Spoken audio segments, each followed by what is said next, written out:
Olá pessoal, sejam todos bem-vindos a mais um episódio aqui do Dermato Raiz. E hoje a gente vai falar sobre um tema que é muito interessante, que é cicatrizes, né? O processo de cicatrização e o que a gente pode fazer para melhorar ou para fazer com que essa cicatriz tenha um aspecto mais natural, mais próximo do que a pele, do que a pele normal. E eu tenho uma satisfação enorme de trazer aqui a minha colega, a doutora Bárbara Lovato, que é uma pessoa que eu admiro muito, porque ela consegue transitar e atuar com foco e dedicação em áreas muito difíceis da dermatologia, né? Hanseníase, as colagenoses, que são doenças onde a gente precisa ter uma perspicácia, uma experiência do profissional para diagnosticar e tratar. Eu acho você uma profissional excelente. Mas, tirando essa introdução, hoje a gente vai falar de um assunto que não tem relação com isso, né? Mas sim o processo de cicatrização, e eu queria que você contribuísse comigo para a gente poder discursar, né, sobre o que a gente pode fazer e como melhorar o processo de cicatrização dos ferimentos. Bem-vindo. Obrigada, Timóteo, pelo convite, é um prazer estar aqui, né? Então, realmente, eu atuo muito com doenças, mas também muito com tecnologias. Eu acho que hoje a gente vai poder conversar bastante sobre como mudar um pouco o curso que seria o curso natural, né? Independente de ser uma cicatriz cirúrgica, no caso de um procedimento, né? De uma cirurgia eletiva, ou uma cicatriz decorrente de um acidente, de uma queimadura, que aí é uma área que eu tenho feito muitos pacientes, assim, então tem partes que são do cirurgião e tem partes que são de quem depois assume o caso para estar conduzindo aquela cicatriz aí no decorrer da sua história. E cicatriz ele preocupa as pessoas, né? Muitas vezes até traz muito medo, traz insegurança para fazer procedimentos, e a gente tem que separar um pouco, né? Quando a cicatriz ela é decorrente de um trauma, né? De um ambiente não planejado, ou quando ela é oriunda de um processo cirúrgico e uma cirurgia assim a nível eletivo. Então aquilo é marcado, é planejado, as condições para se ter uma cirurgia são ideais, né? Essa cicatriz quase sempre tende a ser melhor do que uma cicatriz traumática, né? E separando assim a partir disso, vamos começar a citar algumas situações assim, por exemplo. Cicatriz é uma coisa. A cicatriz ela pode ser, por exemplo, uma cicatriz grosseira, né, que a gente vai dividir. Ela pode ser uma cicatriz de mancha, a pessoa fica pigmentada. Pode ser uma cicatriz que a área ficou muito branca, né, que destacou. Mas se a gente pudesse separar, assim, quais são os principais tipos de cicatriz que a gente pode ter?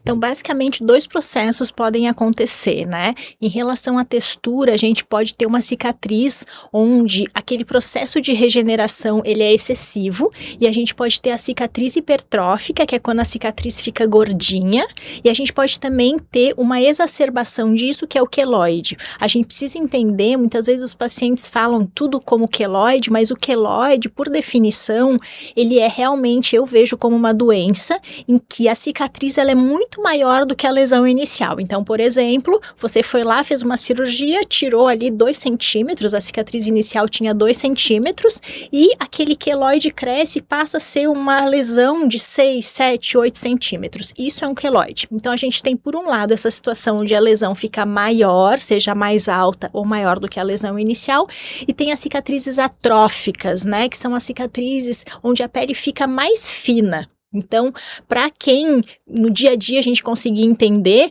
uma estria, né, que as mulheres têm às vezes na barriga, na gestação, ou por uso de corticoide, ou porque a gente ganhou peso de forma muito rápida, a gente percebe que fica uma pele mais fina. A estria é uma cicatriz atrófica. E além disso, tem, como tu colocou, as questões de coloração. E é muito imprevisível, tem pacientes que vão evoluir com a cicatriz mais escura do que a pele, né, as hipercrômicas, e outros pacientes, dependendo do trauma, tem muito a ver com o trauma, além da genética do paciente, com cicatrizes hipocrômicas mais claras do que a pele e que muitas vezes incomodam tanto quanto as mais escuras, né? Então, vou mostrar aqui para quem está nos vendo em vídeo, né? Então, a cicatriz hipertrófica, né? Uma paciente que fez uma cirurgia, uma abdominoplastia, e dá para ver que em alguns pontos dessa área, essa cicatriz está alargada, né? Mas alargada à custa de um crescimento de tecido, não é só uma atrofia. Isso é palpável, é durinho, é rígido, né? Então isso é uma cicatriz hipertrófica. A cicatriz está mais crescida, um pouquinho mais visível, mas se mantém no trajeto da incisão cirúrgica original. Já a cicatriz queloidiana, né, ela já tem um aspecto de crescimento para além dessas regiões onde onde foi o machucado inicial, né, seja ele um trauma ou uma cirurgia. Ele cresce e continua sempre crescendo. No início um pouco mais rápido, depois estabiliza um pouco, mas sempre é progressivo. Já, né, questões, o que dá a cicatriz hipocrômica, manchas brancas, as queimaduras é um bom exemplo disso, né, doutora? Quando a queimadura é bem superficial, às vezes você tem só a retirada da epiderme, como é uma queimadura solar ali de primeiro grau, muitas vezes você tem uma recuperação completa, sem nenhum tipo Uhum. de cicatriz. Se essa queimadura se aprofunda um pouco, por exemplo, pegando o exemplo de uma queimadura com água quente, com chaleira, e você tem alguns graus onde você tem a desepitelização. Tira todo o epitélio, fica na derme, ali com certeza vai ficar uma cicatriz, essas costumam pigmentar também, né? E você pode ter o queloide, voltando mais um pouco, doutora, porque uma coisa que a gente vê é paciente que tem acne, né? E além de ter uma acne muitas vezes grave, ele tem junto da acne a propensão a desenvolver queloide. Aí gira, você acaba vendo aqueles casos que são bem exuberantes, né? Quais são os riscos para ter queloide? Como uma pessoa pode, às vezes, imaginar que ela possa ser uma pessoa de risco para o desenvolvimento de cicatriz queloidiana? Porque é um medo de muitas pessoas, né? Fazer uma cirurgia eletiva e desenvolver queloide. O queloide, ele tem um componente genético muito importante, né? Então a gente sabe que de forma bastante interessante, pacientes jovens têm mais queloide do que pacientes mais idosos, né? É difícil a gente ver um queloide num paciente de 60, 70, 80 anos, talvez por essa menor capacidade do fibroblasto de produzir aquele material. A gente sabe que pacientes afrodescendentes ou de fototipos mais altos também têm um risco maior, mas o que a gente vê na prática também, Timóteo, é que mesmo paciente, ele pode ter uma propensão ao queloide numa determinada região. Então, por exemplo, ele fez um queloide no ombro ou fez um queloide numa região no braço, e às vezes a gente vai fazer uma cirurgia e a cirurgia é bem conduzida, né? Com um segmento de perto, onde às vezes a gente vai fazer uma intervenção precoce com um corticoide acompanhando, não desenvolve o queloide. Então, eu também acho que tem uma questão da região anatômica. Mas a gente precisa pensar que quanto maior o processo inflamatório, porque a parte genética, né? Se eu sou mais velho, se eu sou mais novo, eu não tenho como controlar. Mas quanto maior o processo inflamatório que tem, maior o risco de queloide, com certeza. Então, no caso da acne, por exemplo, a gente vê muito assim, pacientes do sexo masculino fazem muito lesão queloidiana, e quando a gente pensa, né, um pouquinho diferente, mas na foliculite queloidiana da nuca, que é uma coisa que incomoda muitos homens também, acontece mais em homens. Então a gente vê em meninos jovens, assim, tanto na nuca, quando é a foliculite, quanto no dorso, quando é a acne, e naquela acne mais exuberante. Então aquela acne que é uma acne que a gente chama de grau 4, que já tem nódulos muito intensos, que tem muita inflamação, e aquela inflamação parece que é um gatilho para o desenvolvimento do queloide, né? É nesses casos que normalmente a gente vê aí o maior risco do desenvolvimento dessas lesões. E o queloide, ele impressiona, né? Porque pensando na acne, a acne é uma espinha, uma lesão pontual, inflamou em um determinado momento e a partir dali isso foi um processo que não para mais, né?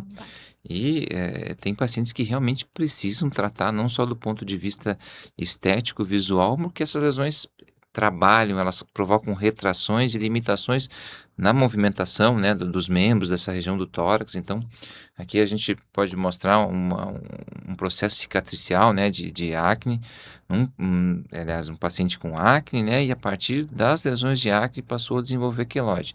E aí vai se juntando, uma lesão sobre a outra, né? Então é importante nesses pacientes, obviamente, primeiro, tratar a acne, fazer com que esse paciente não siga nesse ciclo de ter novas inflamações.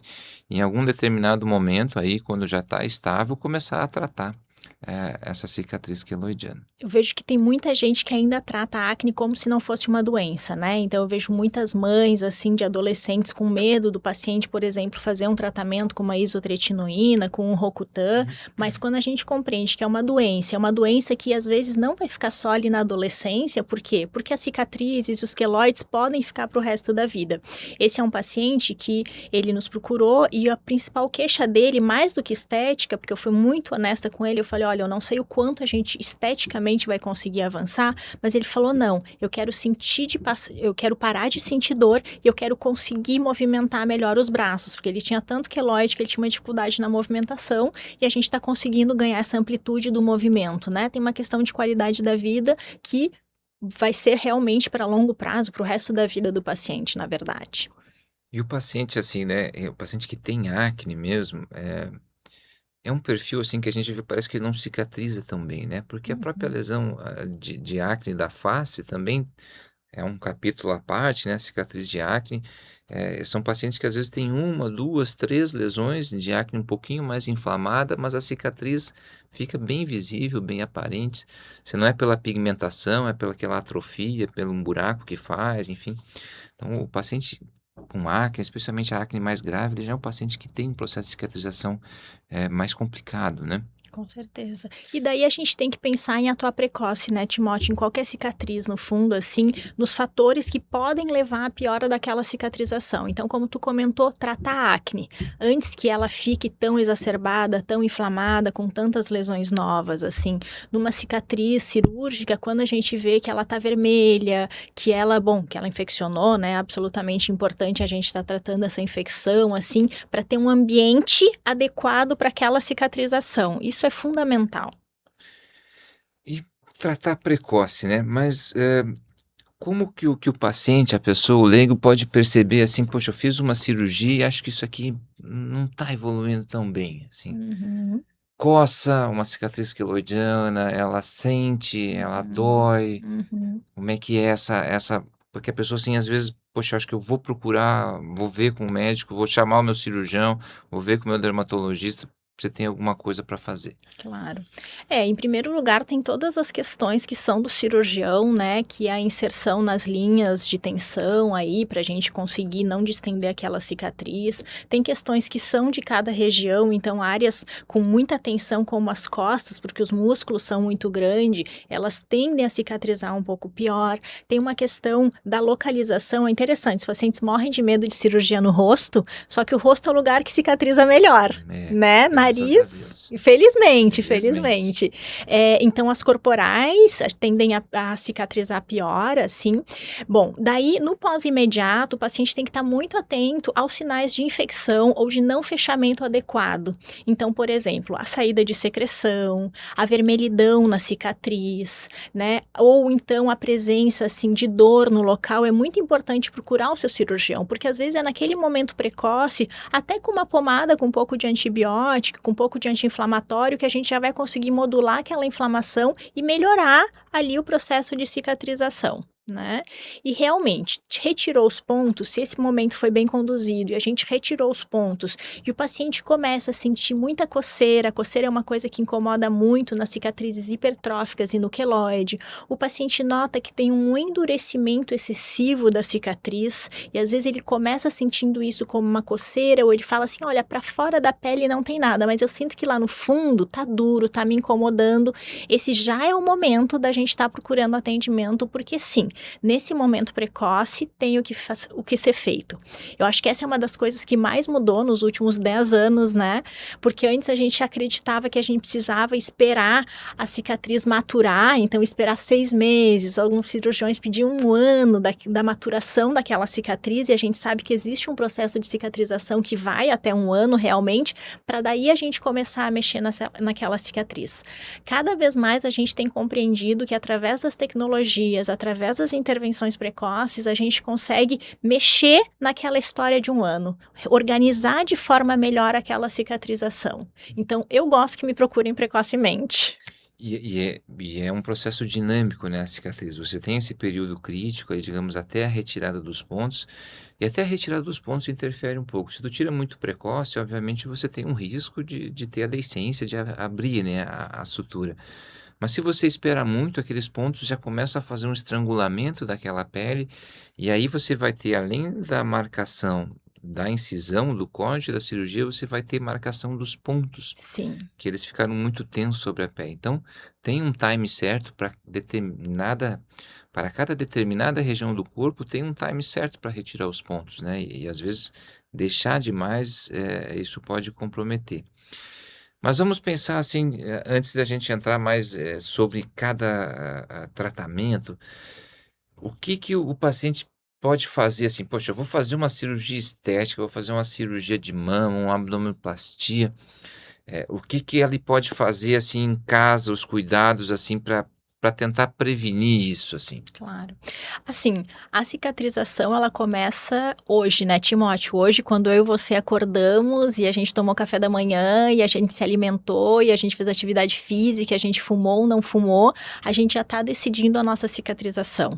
Então, isso aí é fundamental a gente avaliar. Os hábitos de vida são importantes. O paciente que tem um aporte nutricional, principalmente proteico, você sabe que isso aí influencia. Eu acho que quando a gente tem uma pele que tem uma qualidade melhor, então a gente é super chato, tem que usar protetor solar todos os dias, sim, porque senão a gente está degradando o colágeno, a nossa qualidade da pele é pior e daí a cicatrização vai ser pior. Então são escolhas que sim, que a gente está fazendo todos os dias. Você tem uma cirurgia que você está planejando, tenta organizar tudo isso, tenta melhorar a qualidade da tua pele. Às vezes, por exemplo, uma cirurgia no rosto, no pré, a gente já consegue fazer uma rotina de cuidados, de skincare com princípios ativos que vão melhorar a qualidade daquela pele, que vão, por exemplo, uniformizar o tom da pele, prevenir uma hiperpigmentação daquela cicatriz. Então, isso é bem importante da gente fazer, né? E tem os cuidados que são responsabilidade do paciente no pós. Então, com certeza, qualquer sinal de alerta está falando com o seu médico, a higiene adequada e a proteção adequada. Acho que essa é uma outra questão que mudou nos últimos anos pra gente. Nem sempre todo mundo sabe que antes a gente tinha ideia de que a cicatriz precisava respirar, né? E que tinha que deixar aberto. Bem sequinha. Bem sequinha, então usava rifocina, usava secativos, e hoje a gente compreende que a pele ela gosta de estar hidratada. Então a gente normalmente dá essa orientação de estar passando ali uma vaselina, muitas vezes está deixando ocluído, às vezes microporado até para a gente diminuir a tensão naquela cicatriz. Então isso é muito importante, assim. Eu acho que quanto mais a cicatriz ficar em repouso, né? Ter aquele tempo ali, os 5 a 7 dias iniciais, para que a gente não tenha uma produção em excesso de colágeno, até mesmo não tenha uma tensão para abrir os pontos, aquilo seja o mais próximo do repouso Exato. possível. Claro que a gente vai fazer isso costurando bem as camadas por dentro, todas as camadas da pele, depois fazendo uma sutura da epiderme bem direitinha, e às vezes a gente faz curativos também para diminuir a tensão, para jogar a tensão do ferimento para regiões mais distantes do corte e deixar aquilo em repouso mesmo. Esse repouso é muito variável também, não precisa ter uma pessoa que cicatriza bem, normal, depois que tirou os pontos, a maioria das vezes pode voltar para uma atividade habitual. Claro, não vai fazer um esforço muito grande, mas uma caminhada, uma academia de leve, acho que está liberado. E você deixa assim, por exemplo, uma coisa que eu gosto muito, tenho voltado agora, eu tenho uma paciente que me mostrou produto da China, da Shopee, que é as fitas de silicone, o gel de silicone e a proteção solar. Em que momento depois de uma cirurgia você libera, você usa para todo mundo, como é que você faz? Tá. Então, assim, eu gosto a partir da retirada dos pontos, eu acho que a gente já pode usar o gel de silicone. Eu acho que o gel de silicone ele é excelente. No fundo, o que ele faz é uma grande hidratação da cicatriz, que é o que a gente quer. Eu não gosto muito das fitas, mas mais porque eu acho que a fita não gruda direito e ela acaba ficando suja. Eu acho que não é a minha preferência. Eu sei que tem muitos médicos que gostam assim, mas não é a minha preferência. Já o gel de silicone, eu acho que ele ajuda na alteração pigmentar. Então, se é uma cicatriz que é um pouco mais escura, essa hidratação, ela vai ajudando a uniformizar, mas eu falo imediatamente após a retirada dos pontos, assim, e sempre a preferência, no meu caso, pelo gel de silicone do que pelas fitas, mas mais porque senão de noite sai aquela fita, ela desgruda, ela suja, ela já não gruda tão bem, assim. O gel de silicone eu também deixo para quase todas as pessoas, né? Especialmente para o feminino. O público masculino às vezes não se importa muito, né? E eu deixo, por exemplo, a fita. Sabe quando tu começa, ali deu 3 semanas, aquilo já tá meio vermelho, parece que vai ficar hipertrófica, e aí eu deixo a fita.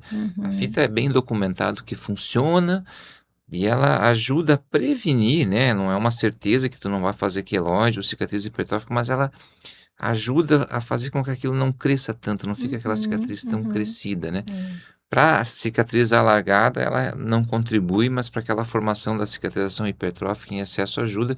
E eu gosto muito de usar para essa região do peito, do colo, do paciente feminino. Que é uma região E difícil, aí né? ela, né, dorme com a fita, ou pelo menos deixa um período à noite com a fitinha, né? E o protetor, assim, assim, tem paciente que às vezes quer colocar muito precoce. Durante os pontos, né? Posso passar protetor? Não, enquanto tiver pontos, eu não. Que eu Uhum. acho que o óxido de zinco, algumas substâncias às vezes entram ali nos orifícios e ele é um produto que não é absorvido e eu já vi que algumas vezes atrapalha. Mas se a pele retirou os pontos ali, saiu aquelas casquinhas que às vezes fica depois que tira os pontos, 2 ou 3 dias depois, eu acho que já é importante, já deve começar a usar, né? Se tem vermelhidão, tem inflamação, o protetor vai ajudar a diminuir que fique manchado, que tenha uma pigmentação Uhum. excessiva em cima, né? Com certeza. E tu sabe que nesse momento, vai muito de escolhas individuais, assim, mas nesse momento que tu comentou que a cicatriz, a gente tirou os pontos e parece que ela quer começar a crescer, tá mais eritematosa, eu gosto daí da fita de corticoide, né? O corticoide oclusivo, eu acho que aquele é o momento em que ele vai fazer diferença nos primeiros 30 dias ali na história do paciente. Eu acho que depois que se instaurou uma cicatriz hipertrófica, a fita de corticoide já não funciona tão bem, mas na lesão precoce eu acho que realmente ela tem a capacidade, porque eu acho que ela diminui formação de novos vasos, diminui infiltrado inflamatório. Então, para mim, esse é o momento que eu uso a fita daí de Com o corticoide corticoide. junto, né? Uhum.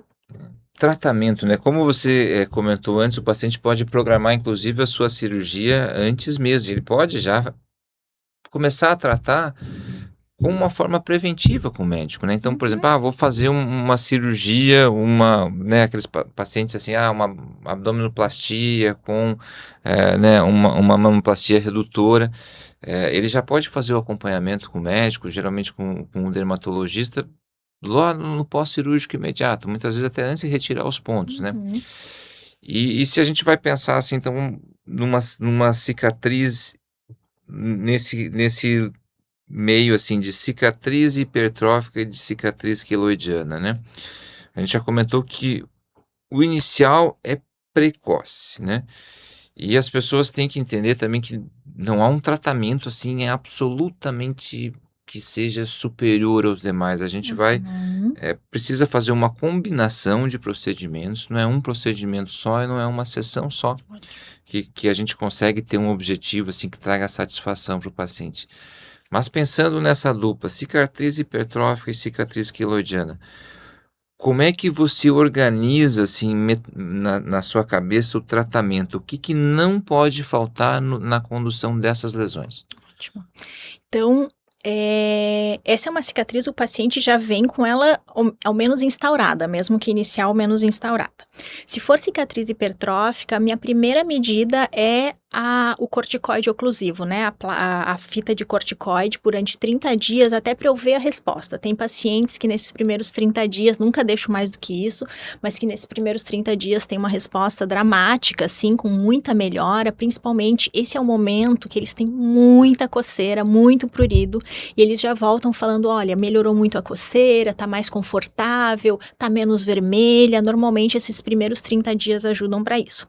Depois desses 30 dias, é que eu vou considerar se eu vou infiltrar ou não, né? Fazer a infiltração do corticoide.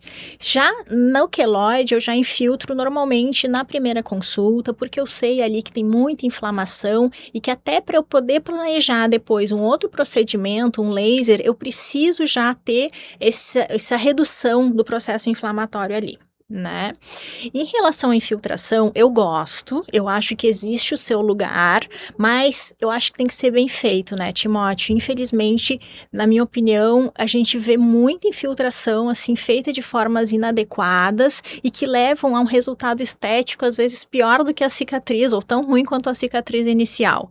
Então, existem diferentes produtos, existem diferentes diluições.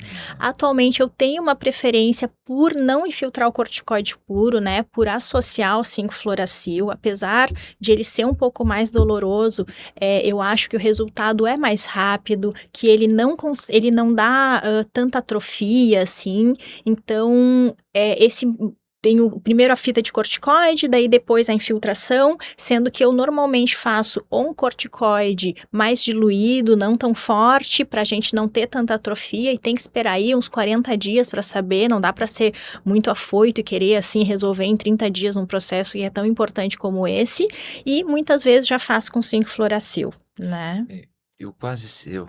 Assim, nos últimos 2 anos, acho que eu tenho usado sempre já a associação, quando eu tenho disponível, né? Eu tenho alguns casos que foram muito legais, assim, uma paciente fez blefaroplastia, que é normal, cicatriza muito bem por quase todo mundo, mas tem 2 pacientes que ficaram, assim, com uma cicatriz mais grosseira um pouco, e aquilo retraiu um pouco a pele, aquilo meio que puxava, então ficou um aspecto, assim, bem invisível. E eu fiz com um Triancil mesmo e com 5-fluoracil, e eu achei uma resposta fantástica. E isso, depois daquilo, eu comecei a incluir o Triancil. Eu misturo, né? Aí vejo a concentração e eu misturo na mesma seringa e faço a aplicação. Também. E o queloide, assim, eu sempre comento com o paciente que a primeira necessidade é a gente fazer com que essa lesão pare de crescer. Exato. Então, aquilo se estabilize e a partir dali a gente possa pensar ou não nesses tratamentos. Então, primeiro passo, você deixa a fita, infiltração e depois. Depois eu faço o laser ablativo, né? Eu acho que ali o que a gente precisa é organizar uma bagunça que está acontecendo, que é a produção de colágeno. E primeira vez que eu vi e li, né, sobre isso, vi aula e li sobre isso, me fiquei muito, assim, curiosa, porque, meu Deus, como assim, né? A gente sabe que a gente usa laser ablativo, CO2, erbium, para a gente estimular colágeno. Mas então, Né? Parece um paradoxo. E daí, como é que em cima de uma cicatriz hipertrófica de um queloide eu quero fazer um dano ali, realmente, que é o que a gente faz com o laser, para estimular colágeno numa cicatriz hipertrófica, mas no fundo, o que a gente entende atualmente é que a gente reorganiza aquela produção de colágeno, né? A gente vai reestimular de uma forma organizada os fibroblastos ali, para a gente ter uma organização adequada, controlada realmente. Mas eu preciso dizer, para ser muito honesta, que pacientes com queloides eu sou mais conservadora, né? Então, o paciente com cicatriz hipertrófica eu não tenho medo, ele fez a infiltração, às vezes fez ou não fez, eu já faço o laser, eu já sei os parâmetros que eu preciso fazer de acordo com a lesão.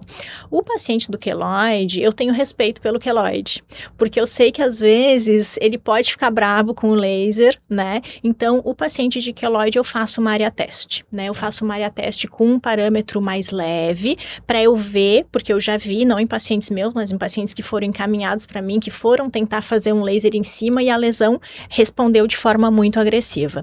E daí, se eu vejo que tem esse perfil, o que eu posso fazer? É fazer na mesma sessão o laser, já com drug delivery de corticoide, porque eu vou conseguir fazer esse estímulo, né, de organização desse colágeno, mas já colocando ali uma droga anti-inflamatória, que é o corticoide. E eu acho que isso funciona muito bem.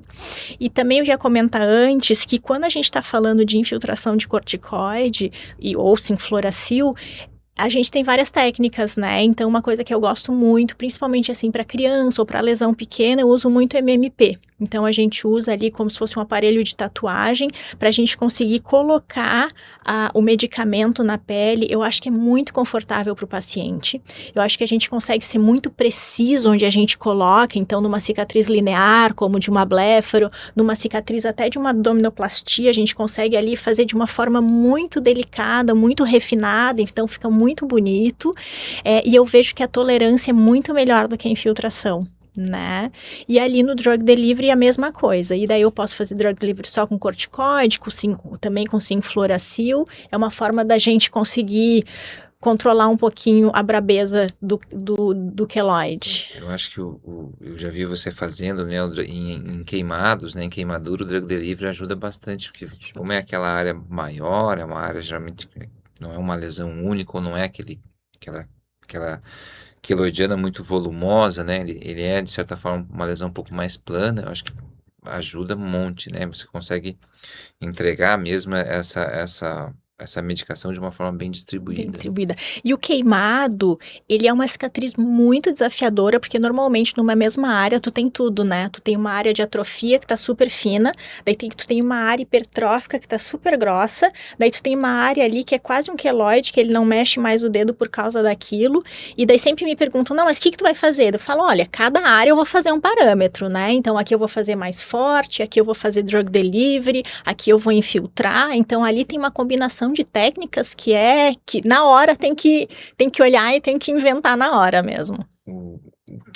A queimadura, né, ela também é uma situação que, se for possível entrar precoce, eu acho que o resultado é muito bom.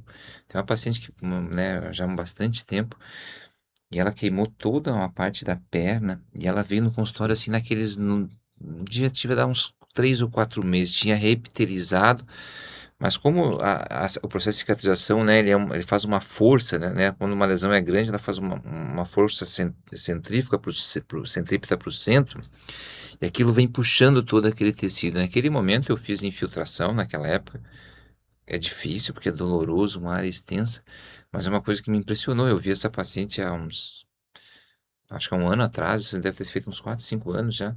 Ela estava com a perna assim, claro, com cicatriz, né? Mas praticamente uma pele assim, sem limitações na extensão e na flexão do joelho. Eu achei que impressionante. Por quê? Porque foi muito precoce. Não deu tempo de formar aqueles cordões de colágeno que são tão difíceis de desmanchar. E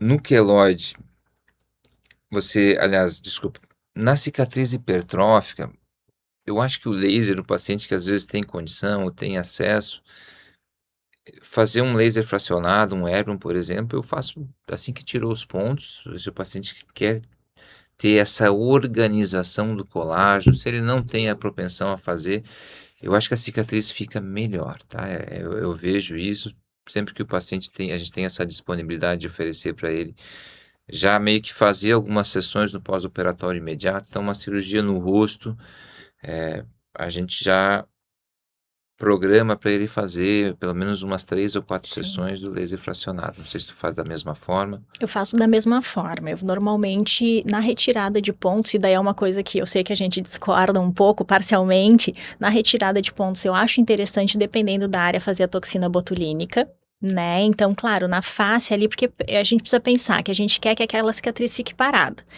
Então, se é na testa, se é próximo ao lábio, né? São regiões em que é interessante a gente fazer a toxina, porque no fundo é uma forma da gente fazer aquela cicatriz ficar parada. Tem muitas teorias de que realmente pode ter alteração ali dos fibroblastos, mas a gente sabe que a questão ali da imobilização da cicatriz é importante. E normalmente, depois de 10 a 15 dias da retirada do ponto, daí eu gosto de começar os lasers.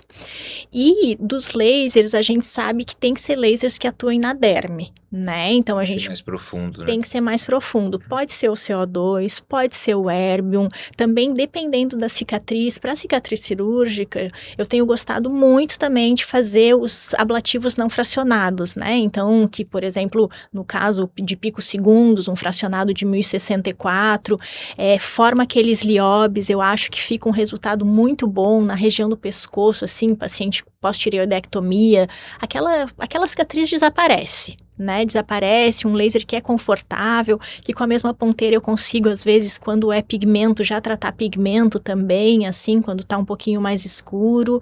Eu acho que depende muito do aparelho que a gente tem e da nossa experiência com cada aparelho, mas sabendo que não adianta fazer, assim, luz pulsada, nunca faço, né? Nunca faço luz pulsada em cicatriz.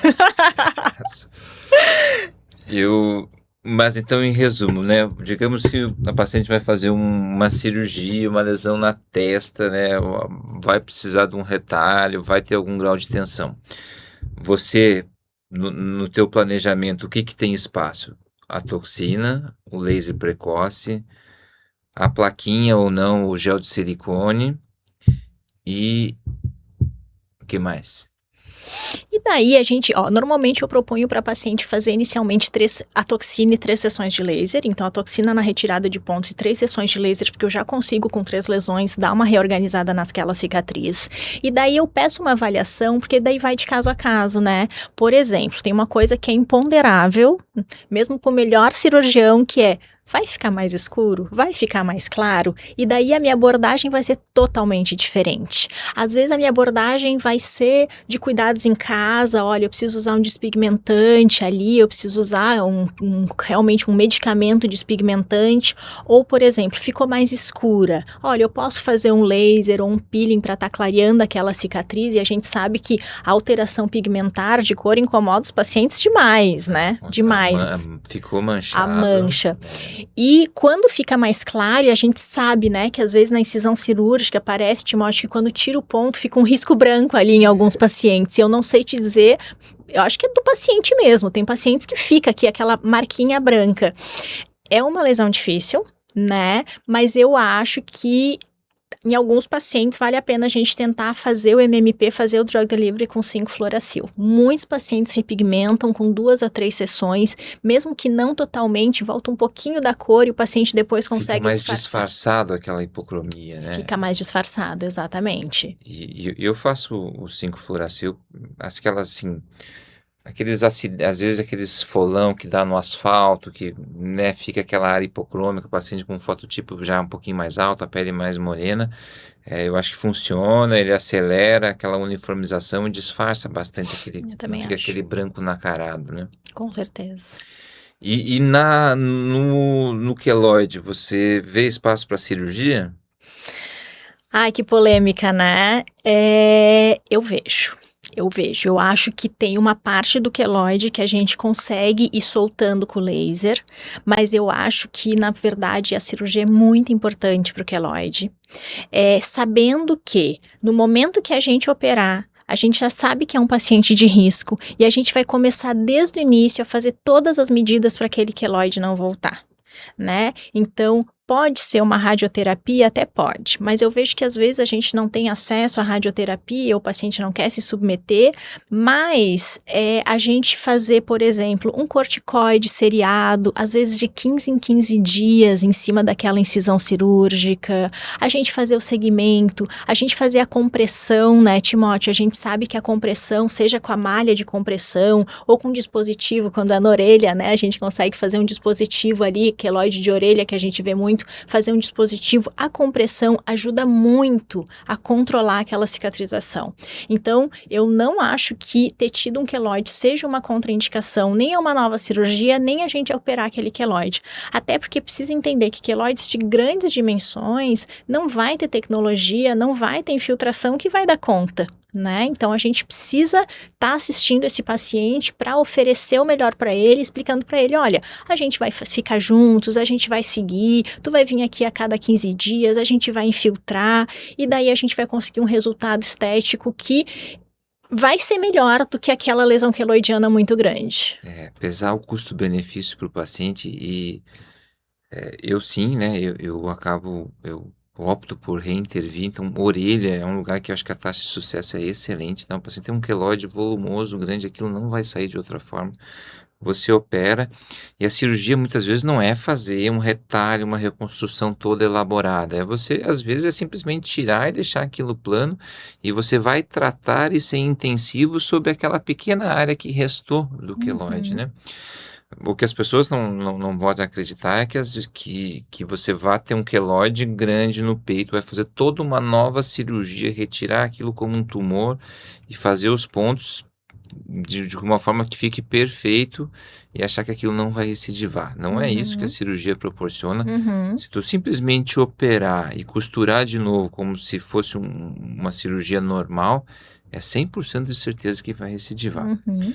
Mesmo com a beta-terapia, né, que é a radioterapia, a taxa de recidiva é muito, muito significativa, sempre acima de 50%. Então, a cirurgia ela é bem indicada, especialmente lesões faciais, cervicais, funciona bem, desde que o paciente esteja comprometido no pós-imediato, já estar em cima do tratamento, né? E eu acho que funciona bem. Uhum. Especialmente orelha, o resultado é muito bom. E é uma área onde incomoda muito, né? Porque visualmente é muito ruim e tem muito queloide de orelha, assim. Mas e tu gosta de fazer debooking? E daí qual que é a tua preferência, né? Tu gosta de tirar a lesão inteira? Primeiro, assim, um parênteses, assim, eu acho que tem que muito esclarecer pro paciente que às vezes o ganho vai ser funcional, né, Timóteo? Às Não. vezes é só porque aquela lesão incomoda ou prende, então, olha, vamos diminuir ela. Mas tem essa polêmica, eu queria saber a tua opinião. Se tu prefere tirar todo o queloide ou se tu prefere fazer o debooking e deixar a base, né? Esses que têm algum grau de que são pedunculados, ou seja, que tem uma área de contato pequena, eu gosto do debooking, né? E eu faço ele bem rente. Eu já infiltro na primeira, infiltro puro daí no transoperatório. E aí faço exatamente como você disse. A cada 14 dias o paciente vem comigo e vai infiltrando, infiltrando. Às vezes, eu digo para o paciente, você tem que matar esse queloide, tem que ser intensivo, né? E depois tem que ter uma certa vigilância, porque Uhum. todo paciente que às vezes deixa a lesão ficou muito grande, claro, não conseguiu ter um acesso, mas os pacientes deixaram um pouco as coisas passar de um Uhum. ponto assim. Quando eles entendem que é possível melhorar e sendo mais intensivo, eu sou a favor do debooking, infiltrou sobre o debooking, tu trata como todas essas coisas que a gente disse sobre aquela área remanescente ali. Uhum. E me fala da luz pulsada, quando é que tu gosta da luz Eu gosto da pulsada? luz pulsada, eu faço luz pulsada nas lesões no pós-operatório cirúrgico, geralmente ali, depois que eu tiro os pontos, em torno de 10 dias, é, que eu acho que melhora aquele eritema, ele trata aquela vascularização que às vezes é excessiva, aquele eritema persistente. Eu acho que tem um espaço. Tá. Eu acho que a luz pulsada não faz, porque a luz pulsada primeiro era uma mágica, você trata pigmento, trata vaso e ainda produz colágeno com o mesmo disparo. Eu acho que é uma capacidade superficial de fazer isso, Uhum. mas eu acho que para eritema funciona. Mas se puder escolher um, com certeza é o laser fracionado e o Uhum. Erbium, eu acho que Uhum. especialmente para face, a cirurgia já tá bonita, tá tudo certinho, mas eu acho que o Erbium ainda melhora um pouco, tá? Uhum. Com Ainda certeza. consegue entregar um resultado até melhor do que simplesmente não fazer nada. Uhum. Acho que sim. E agora vamos falar um pouquinho das cicatrizes alargadas e cicatrizes deprimidas, né? O grande exemplo é a estria, né? Uhum. E para a gente puxar um pouco, antes de falar assim do que você faz para tratar a estria, por que aparece estria? O que é fator de risco para ser estria, né? Ótimo. Como você vê, quem tem mais estria? Então a gente sempre explica a estria como um tecido que se esgaçou, né? Então pensa assim que tu pega uma malha de algodão e tu puxa, puxa, puxa, puxa, puxa ela e fica uma parte ali onde aquela malha vai esgaçar e vai ficar mais fina. Então é basicamente isso, só que com a nossa pele. Por isso que não é tão bom. Existem fatores de risco bem documentados que tem muito a ver com a idade do paciente, né? Então, quanto mais jovem, maior o nosso risco de desenvolver estria. Por quê? Porque a gente tem a pele muito durinha. Né? Quando a gente é velho, a gente já tem mais flacidez, é muito mais difícil, mesmo que a gente ganhe peso, a gente já tá flácido, a gente tem espaço ali para ganhar peso. E o segundo fator tem a ver com a rapidez daquele crescimento. Então, por exemplo, quanto mais rápido a gente puxa aquele tecido, aquela nossa malha, maior o risco de desenvolvimento de estria. Quando que são os momentos onde a gente mais vê estria? No estirão dos meninos, que é a estria clássica, que são aquelas costas que parecem uma zebra dos meninos, né? Porque eles crescem muito rápido ali. E depois as mulheres na gestação. Então, principalmente ali, por causa do ganho de peso na gestação. E tu sabe que daí eu participei de uma pesquisa que a gente entrevistou mais de 1.000 mulheres puérperas que recém tinham dado à luz e viu quem tinha estria e quem não tinha os fatores de risco. E creme para estria, prevenção de estria não funciona, hidratar não funciona, hidratar é bom porque faz bem para a pele, mas não previne estria.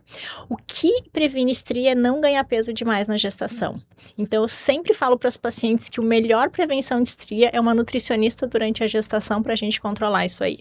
E atenção, né? A adolescente e que engravida, se ganhar muito peso, existe um risco de desenvolver, e às vezes a gente vê, né, casos assim que preocupam mesmo, que acaba tendo muita Muita estria estria. e estria muito extensa. E uma outra coisa que eu, no consultório, que eu tenho visto muito, Timóteo, é a estria por uso de pomada de corticoide, né? Porque eu acho assim, no Brasil a gente tem a venda livre da pomada de corticoide, que é um anti-inflamatório, que ajuda em muitos momentos, mas eu tenho muitos pacientes no consultório, assim, que ficaram usando, principalmente nas áreas críticas, na coxa, nas axilas, em áreas que são mais sensíveis, e acredite, em 30 dias, 40 dias usando, desenvolveram aquela estria larga, né? Estria, áreas de dobras, né? Não dá para ficar Não passando um dá. acetobeta, psorex, sem a orientação. É porque como fica mais abafado, esse corticoide ele absorve mais e faz estria grande, estria bem visível. E de um dia para o outro, não é uma coisa assim que vai começar um risquinho, não. Viu o vermelho, 3, 4 dias depois aquilo Já já tá ali, apareceu. exatamente. E tratando estria, como a gente já falou várias vezes, todas as cicatrizes, quanto mais precoce, melhor. Como é que você. Então, a paciente. Vamos pegar um exemplo de uma gestante. Durante a gestação dá para fazer alguma coisa, mas não é muito. Teve o filho, está em casa, já está um mês amamentando, está tudo bem. Agora diz: agora estou adaptada, vou pensar nessa estria. Quando que é o momento? A partir de que tempo, assim, tendo como exemplo uma gestante, você começa a tratar? A tratar. Eu acho que daí para estria, realmente, assim, o que funciona é uma combinação de tratamentos, e daí os meus preferidos são os lasers. Realmente eu acho que o laser ablativo ali, ele vai muito bem, né? Associado com microagulhamento. Então, seja uma radiofrequência microagulhada, que daí eu consigo entrar ali ainda, entregar uma energia para estimular colágeno, acho que vai muito bem. Eu acho que nesses casos não interessa, o que precisa é do dano ali. A gente precisa machucar aquela estria, tem que sair vermelha, eu sempre brinco, tem que sair sangrando ali para ter estímulo de fator de crescimento, de fibroblasto, para a gente conseguir produzir colágeno e encher aquela estria, né? Tem que doer, né? Tem que doer. Exatamente. Mas cicatriz atrófica, né, e a estria é um exemplo dessas, é uma delícia de tratar. Eu adoro, porque eu acho que é uma lesão que responde muito. Acha, né? Eu acho. A cicatriz hipertrófica, a cicatriz, o queloide, eu vou assim mais tateando, eu vou vendo como é que vai. A cicatriz atrófica, nossa, eu acho que é uma delícia, porque vem, eu já sei ali que dali 6 meses vai estar tudo bem, eu sei as respostas. Eu acho que responde muito bem. Quando faz múltiplos procedimentos, mas responde muito bem. E aquela cicatriz mais tardia, aquela brancacenta, assim, tem alguma coisa que tu acha que acrescenta? Eu já vi paciente que tatuagem por cima para ofuscar a coloração, enfim. Uhum. Daí a gente tem que tentar melhorar a qualidade de pele, porque eu acho que essa mudança na qualidade de pele já melhora o aspecto geral, né? E às vezes eu faço um pouquinho de drug delivery ou de MMP com 5-fluoracil para tentar dar uma uniformizada, assim. Eu tenho um paciente que tinha removido uma tatuagem há 30 anos atrás com dermoabrasão, assim, e ficou uma cicatriz enorme. Ele não podia mais ter a tatuagem, por uma questão de trabalho, e daí ele raspou, porque não existiam lasers para retirar a tatuagem naquela época, e ficou uma super cicatriz. E ele veio, eu falei para ele, olha, uma cicatriz com 30 anos de evolução, mas vamos ver o que a gente pode fazer. E a gente fez laser ablativo, fez Erbium na época, e não ficou 100%, mas com 3, 4 sessões, a melhora global da pele, que ficou um pouco mais uniforme com o resto na textura, embora a cor não tivesse exatamente igual, ele já ficou satisfeito, já não aparecia tanto, né? E tem pacientes que optam por tatuar, realmente, assim, não acho que seja a melhor solução, e daí se for para tatuar, acho que é melhor pegar e fazer uma tatuagem artística do que essas tatuagens que querem imitar a cor da pele, porque a gente sabe que a cor da pele vai mudando, e a gente pega sol e bronzeia, e com a idade também, eu acho que acaba ficando muito artificial, assim, essas tatuagens de camuflagem. A pele é dinâmica, né? Ela é dinâmica dentro de um ano e é dinâmica dentro da vida, Exatamente. Né? E a tatuagem também, a tatuagem assim, tipo, querer camuflar, né? Eu nunca vi alguém que não tenha se arrependido num tempo médio depois, 1 ano, 2 anos desses procedimentos, seja camuflagem da onde for, de cicatrizes, camuflagem de olheiras, etc. né? Eu também. E depois para tirar a camuflagem é terrível, né? Porque é um pigmento que não sai nunca com laser, então é difícil. Agora, para finalizar, então, doutor, a gente vai falar aí, na sua percepção, qual é o top 10 no tratamento da cicatriz, das tecnologias que você usa, tá? O primeiro deles é o laser fracionado, seja ele o CO2 ou o Erbium. O laser fracionado, para mim, é o número 1, é o procedimento que mais dá resultado, independente do tipo de cicatriz. Em 2, 3 sessões a gente consegue ter uma melhoria, então, para mim, ele é fundamental. O microagulhamento, O microagulhamento, para mim, ele tá em 4º lugar. Eu acho que ele tem uma resposta muito boa, a gente consegue dar resultados bons, tem indicação na cicatriz atrófica, na cicatriz hipertrófica, eu adoro. a infiltração. A infiltração está em 2º lugar. Ela tem que ser bem feita, mas ela tem o seu posicionamento e ela vai ajudar a acelerar esse processo. Reoperar, revisão da cirurgia. Como eu não sou cirurgiã, para mim isso aí vai estar em 6º lugar. A gente tem que primeiro tentar outras alternativas e daí, se não tiver conseguido, a gente reopera. A dermoabrasão. A dermoabrasão, para mim, está em 8º lugar, porque eu acho que o resultado dela é errático, né? Então, eu acho que ela pode funcionar, mas eu nem sempre acho que o resultado estético seja tão elegante, tão bom quanto o que eu consigo ter com microagulhamento ou com laser. A luz intensa pulsada. A luz intensa pulsada está em 7º lugar, então pode ser que ela tenha um lugar ali na retirada do componente de eritema, de vermelhidão, mas para mim esse é o menor dos problemas de quem tem cicatriz. E a toxina botulínica. A toxina botulínica, ela vai ali para 3º lugar, porque realmente eu acho que ela faz diferença, principalmente em lesões da face, que é onde as mulheres e os homens mais têm medo de ter cicatriz, então acho que ela vale a pena. A camuflagem. A camuflagem, sem dúvida, está em 10º lugar. Eu não vejo paciente que não se arrepende de ter feito, depois fica esquisito. O gel de silicone. Para mim, ele está em 5º lugar, porque ele funciona em cicatriz recente, em cicatriz tardia, ele melhora a coloração, melhora prurido, então tem que estar lá. E o corticóide oclusivo. O corticóide oclusivo, embora eu goste, ele vai para 9º lugar, porque ele só funciona na cicatriz precoce durante 30 dias, então ele não está ali no topo da nossa lista. Perfeito. Vamos para o nosso encerramento, então. Quem quer aprender mais, aí siga o meu canal, Dermato Raiz. Eu gostaria agora que a doutora Bárbara apresentasse seu Instagram, suas redes sociais, para quem quiser conhecer um pouco do seu trabalho, possa acompanhar. Eu recomendo, a gente é uma excelente dermatologista. Muito obrigada pelo convite. Eu sempre aprendo muito com o Timóteo. O meu Instagram é @barbara_lovato_dermato. E lá a gente fala muito sobre laser, sobre tecnologia, sobre patologias. Um prazer estar aqui, Timóteo. Bom, espero te trazer de novo aqui para a gente poder brincar um pouco.